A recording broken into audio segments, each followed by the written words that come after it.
Hello everyone and welcome back to my channel Tomcat Stitchery. I'm Whitney and today we are talking about getting some neutral basics into your wardrobe.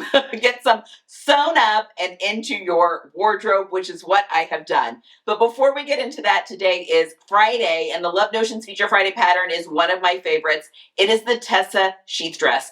I have made this quite a few times. It is just such a wonderful staple. It can be a casual dress, depending on the fabric you use. It's for knit fabrics. You can dress it up, you can dress it down. A stretch lace over a ponte would be beautiful. A stretch like sequins for maybe the holidays. So comfortable, secret pajamas, absolutely. If you don't own this, you should absolutely grab it. And if you use my code 10TKStitchery, you get an additional 10% off the sale price, but it's $5 today only. It is absolutely one you should grab if you don't already have it. Okay, let's talk about sewing up some basics. Now, if you have been part of the sewing community for a good while, like myself, you may remember that Sewaholic, and I can't remember her first name, Sewaholic Patterns, did a whole thing on her blog about sewing cake versus frosting. So cake being all of the standard things that you need, like jeans or a button-down shirt or a button-up shirt or, t-shirts, those kind of things being like wardrobe glue, like not very exciting, but things that you needed in order to have a workable wardrobe versus frosting, which frosting are like the beautiful party dresses or the statement coat or maybe the statement pair of pants or the stuff that's really maybe creatively inspiring and fun, but that you can't have a full closet of because you have to be able to wear it with other things.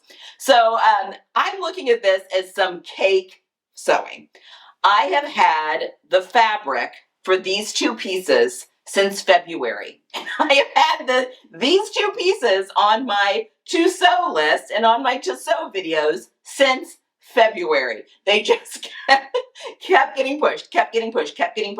And I am so thrilled that I finally got both of these made up. So this is a olive twill from Style Maker Fabrics. She still has some. It is linked down below. This was fabulous to work with. It is a really great weight of cotton twill. It made a really, it's a little bit, some cotton twills are a little bit thinner, some are a little bit thicker. This isn't like overly thick. It's not as thick as like a cotton duck or a cotton canvas, but just a little bit thinner than that.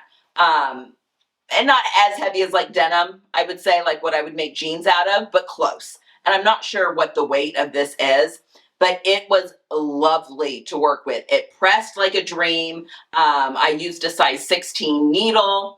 It sewed like a dream. It was some really, really lovely fabric. She's got it in a few different colors. I would highly recommend it. It was lovely to use. So I've made two different patterns here out of this. And again, when I purchased this fabric, it was to make these two things. I wanted an olive green utility type jacket. So something to replace like a jean jacket in my wardrobe or to have something a little bit different. And the Clef jacket by Love Notions was released, well, now I'm trying to remember. Was it released after I bought this fabric and I just knew I wanted a utility type jacket, and then when this pattern was released, I'm like, oh, that'd be perfect. Now I can't remember. I think it was released this year though, the Clef jacket. Maybe late last year. I can't really remember. But I knew that it'd be perfect because it's cropped-ish. It's like a high hip jacket and oversized. It's got the kangaroo pockets, some utility features. The pattern you can make with a hood or you can make with a stand-up collar. Obviously I've done the stand-up collar, and you can finish off the front with either a button band, which I have used, or a zipper. And it goes together actually really, really easily. It has this little welt pocket here for the breast pocket. It's just kind of a fun little detail. And then the kangaroo pockets here in the front.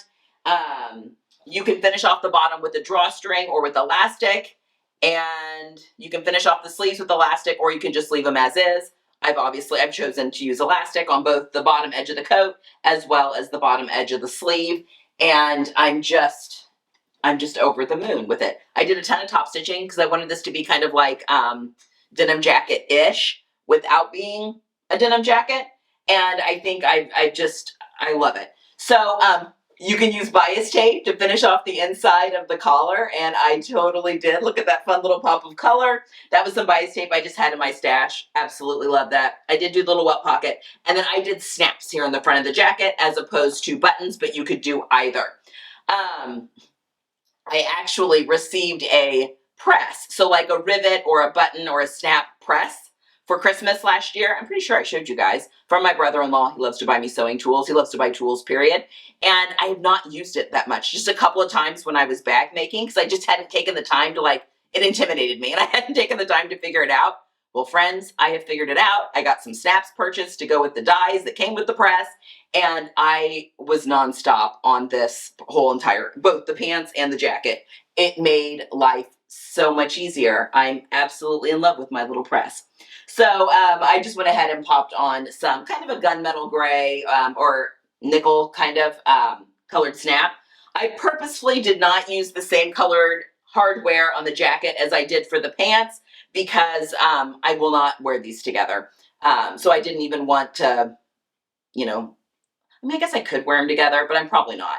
So that's just not, I pinned some outfits that had kind of a matching look, but that's just not something that I don't think I want to wear. But anyway, my plan for this jacket is obviously just worn with jeans, as well as skirts, you know, my little purple A-line skirt that I've made this year, wearing it over dresses. Because it hits high hip, it doesn't get too frumpy if I'm wearing it with like a midi length dress. So a lot of the other sewing plans that I've got in the queue, I think this is gonna come in perfect. Now, timing wise, are we starting to get out? Like, it's cold today. I think it's, well, it's 50 degrees, so not horribly cold, but it is getting colder here. I do live in Indiana, and this weight of jacket will, you know, be too light here before before too long, unless we have a mild winter. I mean, who knows? But spring will come, and I will absolutely wear this in spring, and I will absolutely wear it next fall as well. We're even heading to Florida in February, and this is probably be the jacket that I take as my little light layer for the evenings, and be absolutely perfect for that. I love this color, and look how well it goes with my green Bren that I just made. I think that this would be really cute layered together as like a monochromatic look. Honestly, I guess I could roll with it, I guess, and just do a whole monochromatic look if I wanted to. But I love this color of olive. It's a little more, has a little more green and a little less yellow in it, or maybe a little less brown in it. It's a little clearer of a olive, and I really love this color. Both of these are, you know, because olive can come in different shades. Absolutely love this. Medium with the full bust front. I shortened the body of the jacket by 1 inch because I have a short torso, but I left the sleeves alone because I thought with the elastic, if they're a little bit blousy, that's fine. I'll probably push them up when I'm wearing it as well. So left that as is, but I made other alterations to that other than those things. Okay, so there is my wonderful little jacket. I'm gonna take it off just so we can easily see my pants. Another thing I've been meaning to make for ages is a pair of olive green cargo pants, like work pants. And I love the Largo cargos, love Notion's Largo cargos. I've made these in a velvet, can't wait to pull those out again. I need the weather to get just a little bit cooler before I can start wearing those. But I've pinned so many outfits that have gone with olive green cargo pants, and I cannot wait to do some sew the looks. Keep your eye out for some shorts, because I cannot wait to pair this with some different tops that I've got, and different silhouettes and things, because again, I've been pinning these a lot and very excited to have them in my wardrobe. I feel like this fabric, because it's not heavyweight. It's not a heavyweight fabric, but I do feel like it lends itself well for work pants style. And I did all the bells and whistles on these. I put the little side pocket on the leg. I put the hammer hook on here.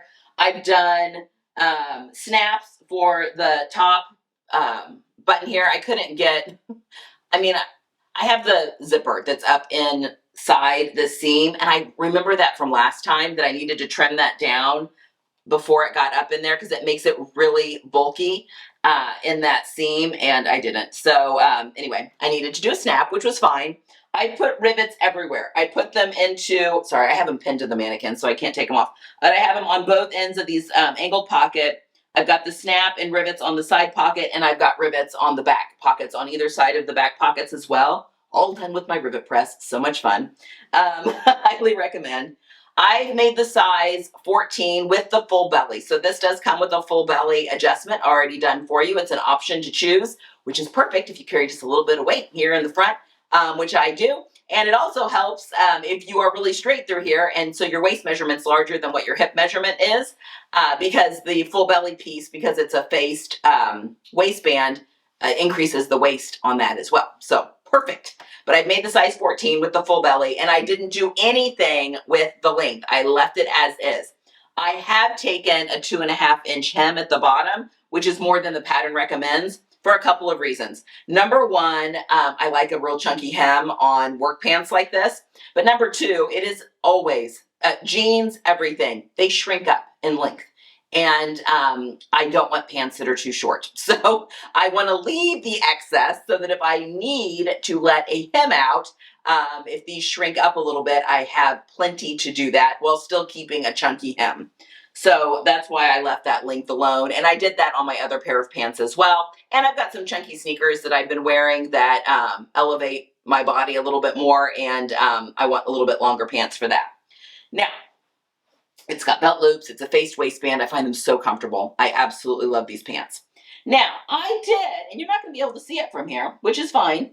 But when I was poking holes into my fabric with my leather punch in order to put my rivets in, I, on the side pocket, because in order to put the side pocket on, you've got your front sewn, you've got your back sewn, and then you sew one side seam together, sew on your pocket, and then you sew the other side seam together. So when you just have the front and the back connected at one side seam, it is a very wide piece of pieces that have been sewn together.